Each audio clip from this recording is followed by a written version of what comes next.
कशिश news के social media platform पर आप सबका स्वागत है। मैं हूं आपके साथ अमित सिंह। हम आज बात कर रहे हैं टॉप 5 न्यूज की, और टॉप 5 न्यूज में हम दिन भर की 5 बड़ी खबरों से आपको रूबरू कराएंगे।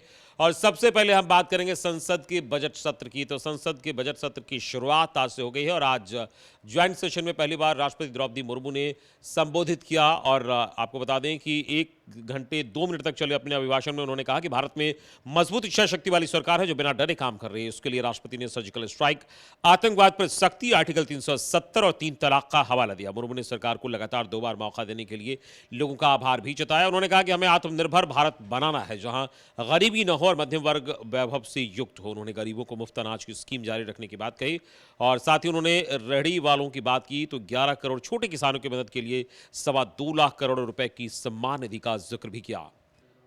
और बिहार में इन दिनों बयानबाजी का दौर चल रहा है, और ये और भी तेज हो रहा है। मुख्यमंत्री नीतीश कुमार के बयान के बाद उपेंद्र कुशवाहा ने एक बार फिर से पलटवार किया है, और उपेंद्र कुशवाहा ने कहा कि मुख्यमंत्री ने कहा है कि उपेंद्र कुशवाहा को बड़ी इज्जत दी है, लेकिन मैं मानता हूं कि संसदीय बोर्ड का अध्यक्ष बनाने के बाद मुझे केवल झुंझुना पकड़ाया गया। और साथ ही उन्होंने कहा कि मुझे सिर्फ पद दिया गया, कोई अधिकार नहीं मिला। उपेंद्र कुशवाहा ने कहा कि नीतीश कुमार को अति पिछड़ा समाज के लोगों पर विश्वास नहीं है। उपेंद्र कुशवाहा ने साथ ही कहा कि जब मैंने कहा कि पार्टी का हिस्सा लिए बिना मैं नहीं जाऊंगा, तो लोगों ने पूछा कि किस हिस्से की बात कर रहा हूं, तो मैं बताना चाहूंगा कि नीतीश कुमार ने 1994 में लालू यादव से जो हिस्सा मांगा था वही हिस्सा मुझे भी चाहिए। और बात झारखंड के सीएम हेमंत सोरेन की खतियानी जोहार यात्रा की। खतियानी जोहार यात्रा के दौरान मुख्यमंत्री हेमंत सोरेन ने आज जमशेदपुर में जमकर बीजेपी पर भड़ास निकाली, और साथ ही उन्होंने 1932 के खतियान आधारित स्थानीयता नीति को वापस किए जाने को लेकर बीजेपी पर हमला बोला। शहर के गोपाल मैदान में जमा भीड़ के बीच सीएम ने राज्यपाल रमेश बैस पर भी इशारों में हमला बोला और राज्य के साथ भेदभाव का आरोप लगाया। मुख्यमंत्री ने कहा कि दूसरे राज्यों में जहां बीजेपी की सरकार है वहां पर राज्यपाल विधेयकों को मंजूरी दे देते हैं, लेकिन विपक्ष शासित राज्यों में राज्यपाल सरकारों से भेदभाव करते हैं। तो इंटर की परीक्षा 1 फरवरी से शुरू हो रही है, और इसको लेकर सारी तैयारियां पूरी कर ली गई है। बिहार बोर्ड के अध्यक्ष आनंद किशोर ने इसको लेकर प्रेस वार्ता कर तमाम जानकारियां दी। और आपको बता दें कि इंटर की परीक्षा में कुल 13,18,227 विद्यार्थी शामिल होंगे।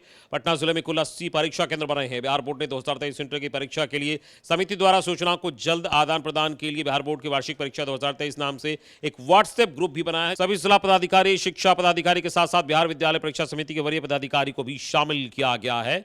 और किसी प्रकार की समस्या होने पर कंट्रोल रूम के टेलीफोन नंबर 061222322257 या 061222322257 पर सूचित कर समाधान प्राप्त किया जा सकता है। नेपाल से जनकपुर धाम के लिए निकली देवशिला मुजफ्फरपुर पहुंचा, और इस दौरान मुजफ्फरपुर में लोगों ने पूजा अर्चना की और जय श्री राम के नारे से पूरा इलाका गूंज उठा। आपको बता दें कि इन्हीं शिलाओं से अयोध्या में रामलला और माता जानकी की मूर्ति बनाई जाएगी। जिस रास्ते से इन शिलाओं को ले जाया गया वहां शाम से श्रद्धालुओं की भीड़ लगी रही। जैसे इन शिला वहां पहुंची, लोग शालिग्राम पत्थर पर पुष्प चढ़ाने लगे और जय श्री राम के नारे लगाने लगे। इन शिलाखंडों की विधिवत पूजा अर्चना कर बड़े ट्रक के जरिए मां सीता की जन्मभूमि जनकपुर से होते हुए भारत लाया गया है। तो ये थी आज की 5 बड़ी खबरें टॉप 5 न्यूज में। आज बस इतना ही, लेकिन अगर आप इसे फेसबुक पर देख रहे हैं तो इसे लाइक और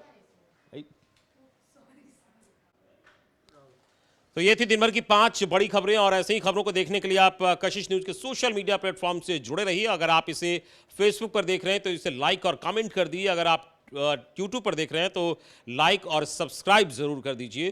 फिलहाल टॉप 5 में आज बस इतना ही। नमस्कार।